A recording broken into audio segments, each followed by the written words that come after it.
Nah, kalau Bapak Ibu yang belum familiar dengan Kabupaten Rotendao, ini Rotendao ada di sebelah barat laut barat dayanya Kupang. Jadi pulaunya ini sekitar 1.200 km persegi luasnya.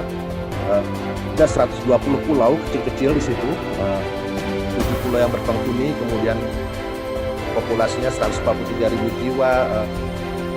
Indeks kerentanannya 3-5 menurut SIDIK, dan juga indeks resilience tadi sudah dikatakan juga 0,29. Kabupaten ini termasuk top prioritas untuk lokasi dan aksi ketahanan iklim dari Kementerian PPN Bappenas. Gitu. Nah, kalau kita lihat apa yang terjadi terkait perubahan iklim di sana, kita bisa melihat bahwa perubahan temperatur dan curah hujan ini mengakibatkan bahaya iklim berupa perubahan suhu air laut, gelombang tinggi, badai siklon tropis yang semakin sering, kemudian kekeringan. Nah, ini betul-betul bisa berdampak terutama untuk di wilayah pesisir dan pulau kecil di Kabupaten Rotendao itu sendiri. Terutama yang terpapar itu adalah kegiatan perikanan skala kecilnya, kemudian budaya rumput laut, ekosistem pesisir, pemukimannya, kemudian sumber air. Sehingga resiko yang terjadi, yang bisa terjadi di sana antara lain berkurangnya produktivitas perikanan dan rumput laut. Rotendao ini penghasil rumput laut cukup banyak di sana. Kemudian hilangnya jasa ekosistem pesisir seperti tadi dikatakan misalnya mangrove, terumbu karang dan sebagainya juga memberikan jasa ekosistem untuk baik untuk lingkungan dan maupun juga untuk manusia. Kemudian kelangkaan air untuk masyarakat dan pertanian, dan rusaknya rumah dan infrastruktur ini akibat badai tropis misalnya. Di samping itu juga ada faktor-faktor non iklim seperti limbah, terutama plastik, tambang pasir di sekitar pesisir, kebakaran lahan, dan tata guna lahan. Ini sedikit gambaran tentang kelangkaan air bersih di Rote. Jadi di Rote ini langka air bersih. Tahun 2020 sendiri antara mencatat 37 desa mengalami kekeringan sehingga harus pakai tangki. Ini harga satu tangkinya sekitar Rp200.000 untuk 5.000 liter.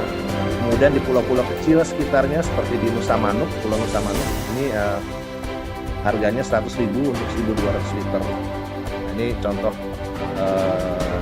rumah di pulau kecil Nusa Manuk, ada tandon airnya juga di sana untuk menampung air. Jadi memang kawasannya memang kering, terutama bulan-bulan seperti ini sedang mengalami kekeringan. Tahun 2021 ini, bulan April lalu, badai Seroja juga menghantam wilayah ini. Jadi ini sangat berpengaruh sekali terhadap kawasan pesisir di sekitar Rote, NTT secara pada umumnya. Badai Seroja ini sebetulnya dulunya jarang, atau badai-badai siklon tropis di sini jarang ditemukan, tapi semakin banyak dan semakin sering. Dampaknya seperti kita lihat di sini, kapal karam di pelabuhan akibat badai Seroja ini, kemudian ada pondok-pondok petani rumput laut juga rusak, sebagian besar rumah kehilangan atap, kemudian rumput laut juga rusak juga karena ada gelombang tinggi yang terjadi di sekitar perairan. Nah, tadi kita sudah belajar tentang resiliensi dari Profesor Dami. Jadi memang lebih kurang sama ya. Jadi dari USAID juga mendefinisikan bahwa resiliensi kemampuan manusia, keluarga, masyarakat, negara, ekosistem untuk mencegah, beradaptasi, dan pulih kembali atau lenting dari tekanan atau stres. Nah, kalau kita lihat di gambar yang bawah ini, resiliensi ini ada 3 bagian sebetulnya bagi kemampuan mengabsorpsi, kapasitas absorpsi, kapasitas tahanan itu sendiri, kapasitas adaptasi, kemudian kapasitas transformasi. Nah, yang kami lakukan sebetulnya seperti banyak proyek-proyek perubahan lingkungan, perubahan iklim ini terkait dengan adaptasi, peningkatan kapasitas adaptasi. Nah, apa yang dilakukan di teman-teman di NTT, khususnya di Rotendao, ini terkait dengan kegiatan-kegiatan food security dan livelihood activities. Seperti di sana kan budidaya rumput laut sangat dominan. Kemudian small scale fishery, perikanan skala kecil, ada kegiatan makan netting, jadi mencari ikan di atau moluska di dataran terumbu karang ketika surut. Kemudian teripang, sehingga di sini ada beberapa kegiatan terkait dengan teknologi tepat guna untuk budidaya rumput laut dan perikanan. Kemudian juga pembangunan green infrastructure, jadi semacam bagaimana kita melindungi garis pantai dengan green belts. Jadi ini ada rehabilitasi mangrove di Desa Holulai, kemudian pengolahan pesisir, zonasi ulang laut, kemudian juga perlindungan secara tradisional kita bicarakan, samping untuk pengelolaan sumber daya airnya. Nah, ini contoh beberapa kegiatan yang kami lakukan di Rotendao, khususnya di Nusa Manuk, di pulau di sebelah selatan Pulau Rote, pulau kecil, hanya 27 kakak di sana. Kegiatan utamanya rumput laut, perikanan skala kecil sama makan netting. Ada ikan kering, ada rumput laut, dan sebetulnya di sana penghasil teripang. Permasalahannya di sana masyarakat ngambil teripang masih kecil-kecil gitu, karena memang mereka belum tahu, karena teripang pasir ini yang kecil-kecil ini harganya 300.000 sekilo. Tapi sebetulnya kalau dibiarkan besar, ini bisa 1,5 juta sekilo. Kemudian apa yang kami lakukan di sana sebetulnya adalah memperkuat memberdayakan masyarakat juga dengan bantuan PLTS. Jadi kita mengembangkan PLTS khususnya untuk mendukung kegiatan rumput laut dan perikanan. Di sana juga kita lakukan penyediaan sarana produksi dan pelatihan pengolahan hasil rumput laut dan perikanan, sehingga masyarakat juga bisa punya kemampuan untuk menghasilkan produk hasil olahan dari rumput laut, ikan, dan teripang. Nah, ini memang kegiatan ini masih berjalan terus. Kita juga akan laksanakan juga untuk penguatan pasar untuk produk-produk seperti ini. Ini memang tidak aneh, jadi memang biasa dilakukan juga tempat lain. Nah, untuk rehabilitasi mangrove ini kita lakukan di Desa Holulai. Kalau Bapak Ibu lihat ini ada peta tentang Holulai di Sumatera Utara. Ini ada mangrove-nya, kita ada sebagian yang rusak yang kita coba rehabilitasi. Ini kita kerjasama dengan Pok Darwis di setempat, kemudian juga Dinas Kelautan Perikanan, kemudian ada teman-teman dari BKKPN Kupang. Tidak hanya rehabilitasi, kita juga lakukan kegiatan monitoring dan pemeliharaan, karena ini juga salah satu hal yang penting dalam melakukan rehabilitasi. Keberhasilannya perlu dilakukan tetap monitoring dan pemeliharaan itu sendiri. Di bidang sumber daya pengelolaan sumber daya pesisir, kita bekerja sama dengan BKKPN Kupang untuk membantu kawasan, karena ini kawasannya masuk ke kawasan Laut Sawu, Taman Nasional Laut Sawu, Taman Nasional Perairan Laut Sawu. Jadi ada zonasi di sana, zonasi Taman Nasional. Kemudian juga terkait dengan ada di provinsi ada pengelolaan ruang laut RZBP 3K, lalu di kabupaten sendiri punya RT RW. Di tingkat adat juga ada kearifan lokal seperti Kokolok Papadak. Jadi ini seperti tadi juga Kokolok Papadak ini juga melindungi sumber daya. Jadi bagaimana memanfaatkan sumber daya secara berkelanjutan. Ini kearifan lokal di sana. Nah, kemudian juga ada peran desa dalam mengelola sumber daya laut.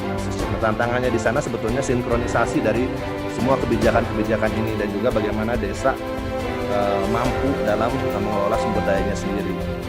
Khususnya ini di pesisir dan laut. Yang itu ya pembelajaran yang kita terima. Kemudian juga pengelolaan air, beberapa mata air di sana juga ada di Rotendao, sekitar 72 mata air. Kemudian juga ada danau air tawar juga. Sebagian danau air tawar sudah menjadi masuk kawasan ekosistem esensial. Kemudian juga dimanfaatkan sebagai tempat wisata juga. Nah, dan untungnya mata air juga dilindungi oleh hukum adat, kolok adat. Kemudian permasalahan utama sebetulnya masalah limbah rumah tangga, karena ini karena mata air ini sangat penting, dan kalau tercemar ini akan merusak sumber airnya itu sendiri. Jadi pembelajaran sebetulnya kesimpulan dari kegiatan kami di Nusa Tenggara khususnya di Rote ini, kita melihat betul bahwa perubahan iklim itu nyata. Dan ini kawasan pesisir dan pulau kecil ini sangat rentan terhadap perubahan iklim tersebut. Kemudian juga kegiatan yang dapat meningkatkan kapasitas adaptasi ini bisa memperkuat resiliensi. Itu sendiri adalah kegiatan yang kita lakukan seperti kegiatan ketahanan pangan dan penghidupan, kemudian juga rehabilitasi mangrove di sini, kemudian juga pengelolaan pesisir pulau kecil khususnya dalam sinkronisasi perencanaan spasial tata ruang baik laut maupun daratnya, dan juga bagaimana kita mensinkronkan juga dengan hukum adat dan kearifan lokal di sana. Lalu untuk sumber daya air ini kita lakukan juga perlindungan mata air, pengolahan limbah dan sebagainya. Nah, sebetulnya apa dari pembelajaran di Rote ini ada beberapa poin saran sebetulnya yang tetap diperlukan adalah pemutakhiran data indeks kerentanan di desa-desa di Rote, sehingga nanti indeks kerentanan atau juga indeks resiliensi dari Ibu dan Ibu juga itu bisa akan membantu dalam memprioritaskan rencana aksi perubahan iklim di sana. Di samping ini juga bisa memutakhirkan database yang dikelola oleh pusat, misalnya database SIDIK. SIDIK ini sistem informasi data indeks kerentanan, itu ada di KLHK. Kemudian di sana juga perlu akses terhadap informasi cuaca bagi masyarakat desa dan pesisir pulau kecil. Jadi harapannya masyarakat di desa pun bisa mengakses dengan mudah tentang informasi cuaca, sehingga ini bisa membantu masyarakat dalam mengatur pola penanaman rumput laut, kemudian juga kegiatan perikanan mereka. Lalu di sisi kegiatan livelihood ini memang tetap diperlukan sarana produksi, pengolahan hasil, pemasaran, termasuk sebetulnya kalau di Rote ini kegiatan ekowisata ini sangat cukup seksi sebetulnya di sana, karena memang banyak lokasi-lokasi yang potensial sekali untuk berwisata. Dan kalau kita lihat di sosial media, di Instagram dan sebagainya, ini sudah mulai banyak juga lokasi-lokasi wisata yang ada di Rote ini juga dimunculkan, seperti di Nembrala, Pulau Mulut Seribu, kemudian ada banyak lagi yang lainnya. Nah, ini bisa menjadi salah satu alternatif untuk baik itu. Kemudian juga penguatan pengetahuan kearifan lokal dan tradisional. Tadi Prof. Dami juga menekankan juga pengetahuan itu tidak hanya dari secara yang modern, tapi juga yang tradisional, yang dari kearifan lokal ini penting juga untuk diperkuat. Lalu juga tak kalah penting sebetulnya penguatan peran desa itu sendiri dalam mengelola sumber daya pesisir, karena desa ini juga mau nggak mau juga harus patuh terhadap nanti RZBP 3K, rencana zonasi dan sebagainya. Tapi desa sendiri punya apa gitu dalam mengelola sumber daya pesisirnya. Itu jadi yang mungkin bisa kita kuatkan di tingkat desanya itu sendiri. Jadi itu sedikit